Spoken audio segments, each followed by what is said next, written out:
अंश के संपादक आदरणीय राजेंद्र यादव जी,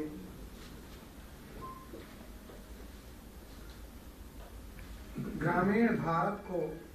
अपनी विविध कहानियों और चर्चित उपन्यासों से जनमानस को और ऐसे लोगों को परिचित कराने वाली कथाकार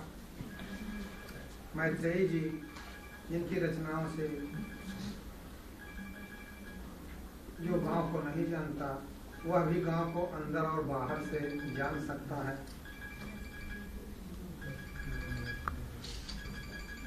इस अंक के संपादक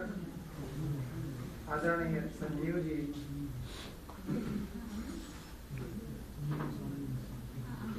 इस पत्रिका की शुरुआत करने वाले बांदा के उत्साही साहित्यानुरागी जन जो यहाँ दर्जनों की संख्या में आए हुए हैं, और इन सब का प्रतिनिधित्व करता हुआ युवा चेहरा मयंक जी, सभागार में बैठे हमारे बहुत सारे मित्रगण, नए पुराने युवा, बिल्कुल युवा और बिल्कुल हम लोगों की लाइन में चले गए, जिन बहुतों से आज पहली बार लंबे समय के बाद मुलाकात हुई, और हमारे भी आगे के पीढ़ी के रचनाकार सभी मित्रगण, विद्वद्गण, मुझसे ये कहा गया है कि आज इस मंच पत्रिका के संपादन और आपके ऊपर जो यह केंद्रित किया गया है, इसके बारे में कुछ कहिए।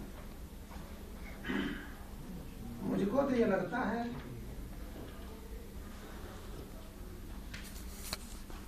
जब आपको लगे कि आपको अपने पुरुषार्थ के आधार पर कोई चीज उपलब्ध हो रही है, तब तो होता है कि चलिए मेरा प्राप्त है और मैंने मेहनत किया। और कभी कभी आप चले जाते हैं और कोई बड़ी चीज पा जाते हैं, कभी कभी तो पा जाते हैं, जानते ही नहीं कि बड़ी चीज है कि हल्की चीज है, कोई और ही बताता है करे ये तो कीमती चीज है भाई, तुम इसको ऐसे क्यों, इसको गांठ में बांध लो। तो इन लोगों ने, बांदा के लोगों ने कोई मीटिंग करके तय किया कि हमारा प्रवेशांक जो है श्री मूर्ति जी पर केंद्रित होगा। फिर मयंक जी ने मुझे बताया, तो हमने कहा कि आपने ये कैसे निर्णय लिया, इतना बड़ा हिंदी साहित्य है और इसमें आप से हमारा कोई ज्यादा जान पहचान नहीं है, एक दो बार इनके आयोजनों में बस हम गए थे। तो सबने अपने अपने विभिन्न स्रोत बताए कि किसी के किसी रिलेशन में या किसी के किसी परिचित में किसी ने कोई कहानी पढ़ी और ये लगा कि ये वास्तव में हमारी अपनी कहानी है और हमारी अपनी भाषा में है, जो भी हो। लेकिन मैं ये जानता हूं कि ये उसी तरह अचानक हो जाने वाला आयोजन है जैसे अचानक हो जाता है, जैसे बहुत सारे लोगों को नोबेल पुरस्कार नहीं मिलता, टॉल्स्टॉय को नहीं मिलता या इस तरह के लोगों को नहीं मिलता, अब बहुत सारे दूसरे लोगों को मिल जाता है। तो वो गुणाक्षर न्याय जैसा ही मुझे समझ में आता है कि अचानक मेरे ऊपर केंद्रित हो गया। और इसके पीछे मैं जानता हूं कि मैंने कितना लिखा है, मैं ये भी जानता हूं कि मैं कुछ और भी लिख सकता था, लेकिन अपने आलस्य के चलते, अपनी नौकरी चाकरी में व्यस्त रहने के चलते, जब सब तरफ से कुछ समय बचा तो उसको इसमें लगाया। होना चाहिए था कि इसमें ज्यादा से ज्यादा लगाता और रोटी पानी घर को, नौकरी चाकरी भी किसी तरह निभाता चला जाता। मैंने ऐसा नहीं किया, मैंने नौकरी भी ठीक ठाक की और बचा खुचा ही साहित्य में लगाया, जिसका मुझे जैसे जैसे वक्त बीतेगा अफसोस रहेगा। अफसोस तो उस समय भी रहता था, लेकिन कभी कभी आप सब कुछ जानते हुए जानामि योगम न च मे प्रवृत्ति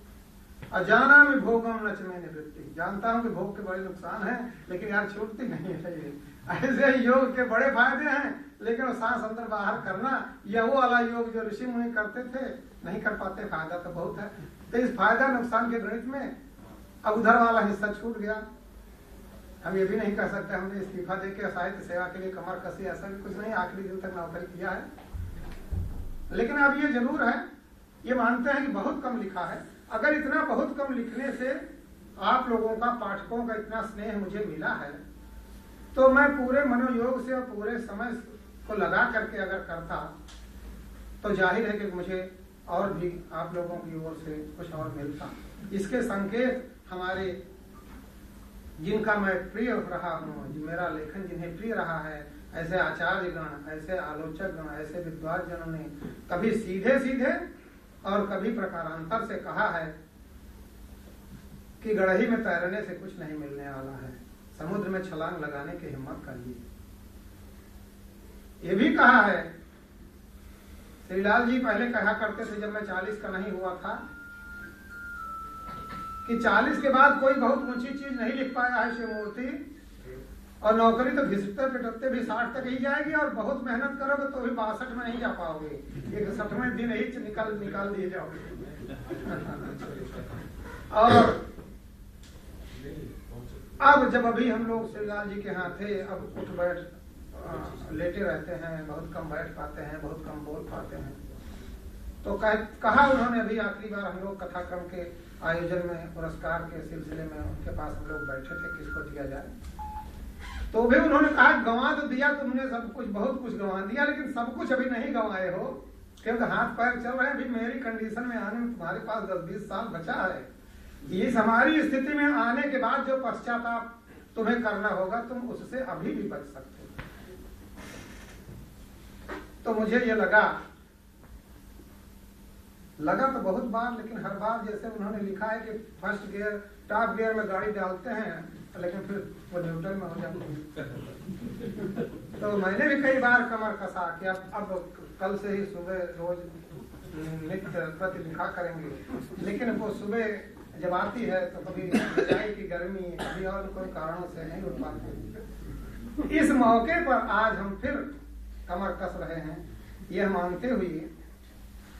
कि इस बार वो फिसलन न हो, ऐसा मेरे अंदर शक्ति आए। कहा गया है, शुभेच्छु कहते रहते हैं और मैं उसको गांठ बांध भी लेता हूँ। लोग कभी कभी कहते हैं जब गांठ बांध लिए तो अब तो बेड़ा पार ही हो जाएगा, अब तो कोई दिक्कत नहीं हो सकती है। मेरे साथ ये समस्या है कि मैं बार बार गांठ बांधता हूँ और बार बार गांठ खुल जाती है। इस बार न खुले, हम यही चाहते हैं। ये जो मेरे ऊपर ये विशेषांक आयोजित किया गया है, उसको मैं इसी रूप में लेता हूँ कि बहुत कम करके, दाएं बाएं करके, केंद्रित न हो करके भी अगर हमें इतना मिल सकता है, लोग इतना दे सकते हैं, तो जो मेरी क्षमता है, जो कर सकता हूँ, प्रयास कर लूँ ताकि वह उतना दे पाऊँ जिसकी अपेक्षा मैं खुद भी अपने से करता रहा हूँ और आप भी करते हैं। हमारी श्रीमती जी इस सभागार में बैठी हैं, इनसे ज्यादा कोसने वाला मुझे कोई नहीं है। आए दिन ये सुबह सुबह जाती हैं, ये 5 बजे टहलने चली जाती हैं, बोला नहीं वो मोबाइल का अलार्म बोलते ही 1 घंटे पे उठ जाती हैं, और चाहे छाता लगा के जाना पड़े चली जाती हैं, और हमको कह जाती हैं 10-15 मिनट में जरूर उठ जाना। और जब आती हैं लौट करके दोबारा घंटी बजाती हैं गेट खोलने के लिए, तो आए दिन झूठ बोलना पड़ता है कि नहीं नहीं मैं जब आप गई थी उसके तुरंत बाद उठ गया। तो अब मैं यही चाहूंगा कि जब मुझे इतना आप लोगों ने दिया है, सबने दिया है, और हमारे पीछे इतनी प्रेरणा देने के लिए उपस्थित हैं, और हम अपने सारे भौतिक दायित्वों से मुक्त हो गए हैं, तो हमें वह शक्ति मिले, मैं इसमें दत्तचित्त हूँ, प्रवृत्त हूँ। और इस अवसर पर यह विशेषांक निकाल करके जो मेरी हौसला अफजाई इन लोगों ने किया है, मैं उनका भी धन्यवाद देता हूँ, और यह अपने आप को ही वचन देता हूँ कि आगे अपनी पूरी शक्ति से मैं लेखन के कार्य में लगूंगा।